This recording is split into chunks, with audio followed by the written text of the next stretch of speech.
Olá, meu povo querido, aqui é Isabel, a Mãe Morada, e hoje eu vim falar com vocês a respeito de um cara que eu admiro imensamente, que é o apóstolo Paulo.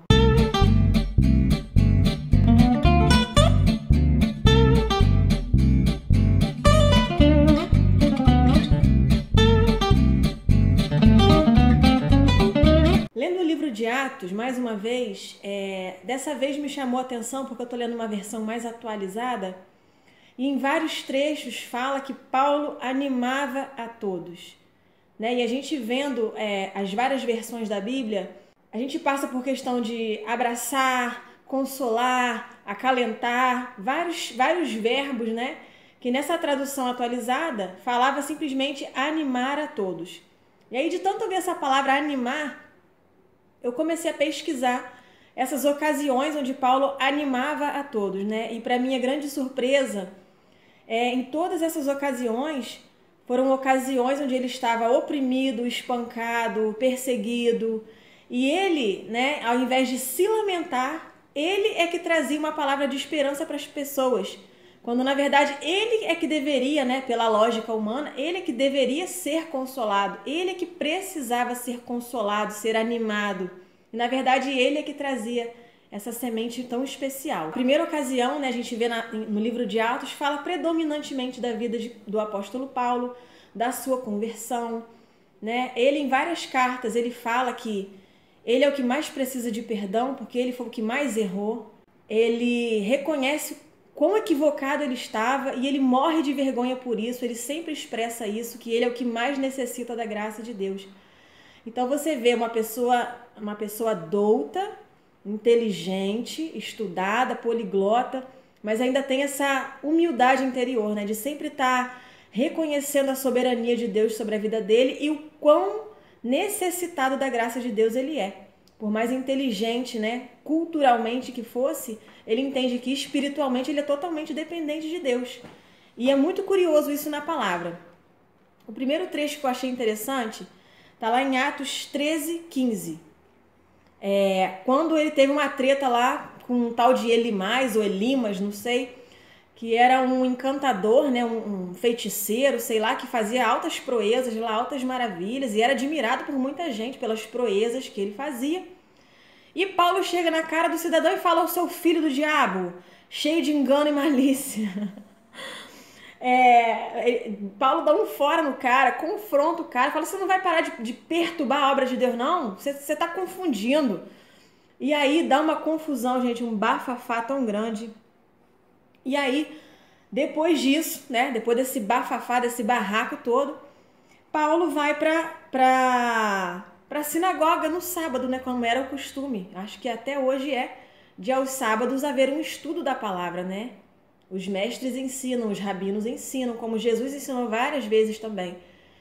E Paulo foi para a sinagoga no sábado, né, esperando uma oportunidade para falar do amor de Cristo, né? E a oportunidade apareceu, né? Um dos principais lá da sinagoga fala: "Varões, quem tem aí uma palavra aí de ânimo, né? Uma palavra de consolação, fala aí." E Paulo, mesmo após essa confusão toda, né, ele não se intimidou por isso não. Em vez dele falar: "Pô, teve uma confusão essa semana, vou ficar aqui no sapatinho." Não, ele pediu a parte e falou com todo o povo, né, e falou a respeito da consolação de Jesus, do temor do Senhor, e foi uma experiência gloriosa, né? Mais uma ocasião em que Paulo, na verdade, precisava, né, de um acalento, de uma força, falar: "Não, amigo, deu errado, mas fica tranquilo, você vai superar." E não, na verdade, ele é que veio trazer a semente para as pessoas. Em Atos 14:22, existe também um episódio em que Paulo cura um homem, né? Na cidade de Listra foi essa ocasião. E eles, né, pela misericórdia do Senhor derramou através deles a cura sobre uma pessoa. E, a princípio, eles foram tratados como deuses. Diz que eles tiveram que conter o povo, que o povo queria trazer até sacrifício e ofertar a eles. Olha, você vê como o nível de idolatria do povo, né? O povo se apegava em qualquer fiapo de esperança. E aí depois esse sentimento já se transformou em ódio e pegaram Paulo, arrastaram, deram uma boa surra, ele foi apedrejado. E quando acharam que ele estava morto, porque ele foi apedrejado, imagina, gente, a cena. acharam que ele estava morto, arrastaram para fora da cidade e largaram lá. Paulo, sei lá, depois de um certo tempo desmaiado lá, ele recobrou consciência, acordou. E o que a criatura faz? Prossegue e vai embora pregar a palavra de Deus em outro canto. Devia estar todo quebrado, todo roxo, todo ferido, gente. Esse cara é genial. 14:22. Voltaram para Listra, Icônio, Antioquia, confirmando o ânimo dos discípulos, exortando-os a permanecer na fé, pois que por muitas tribulações nos importa entrar no reino de Deus. Na verdade, ele se sentia privilegiado por levar uma surra por amor da palavra de Deus. Então, ele não se intimidou. Ele ainda animou a galera, né, como diz aqui, confirmando o ânimo, ele animou a galera, exaltou a galera, falou, galera, força na peruca, porque isso aí é só o começo.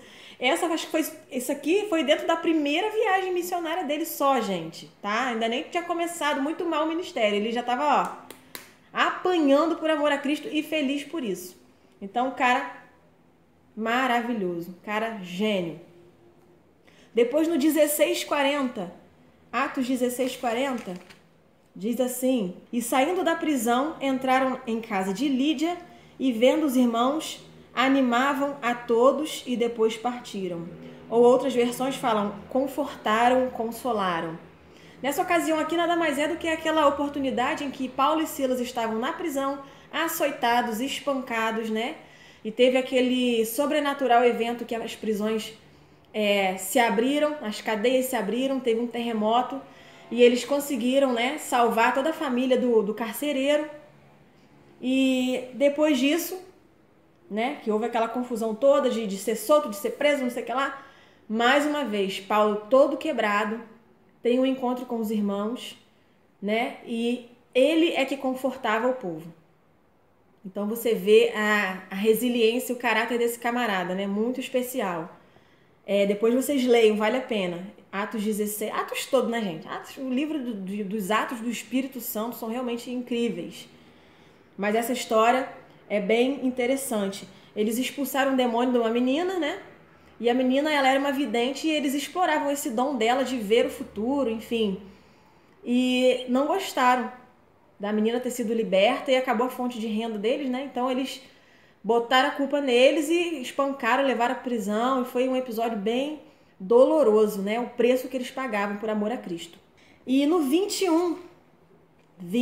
versículo 1, 21, depois que cessou o alvoroço, Paulo chamou a si os discípulos e, animando-os, saiu para a Macedônia, ou outras versões, abraçando-os. Essa ocasião também foi outra bem interessante, em que fabricantes de ídolos, de imagens, se revoltaram contra Paulo e a sua equipe de trabalho, porque o pessoal estava deixando a idolatria para seguir a Cristo, para seguir a um Deus que é invisível, não precisava de imagem.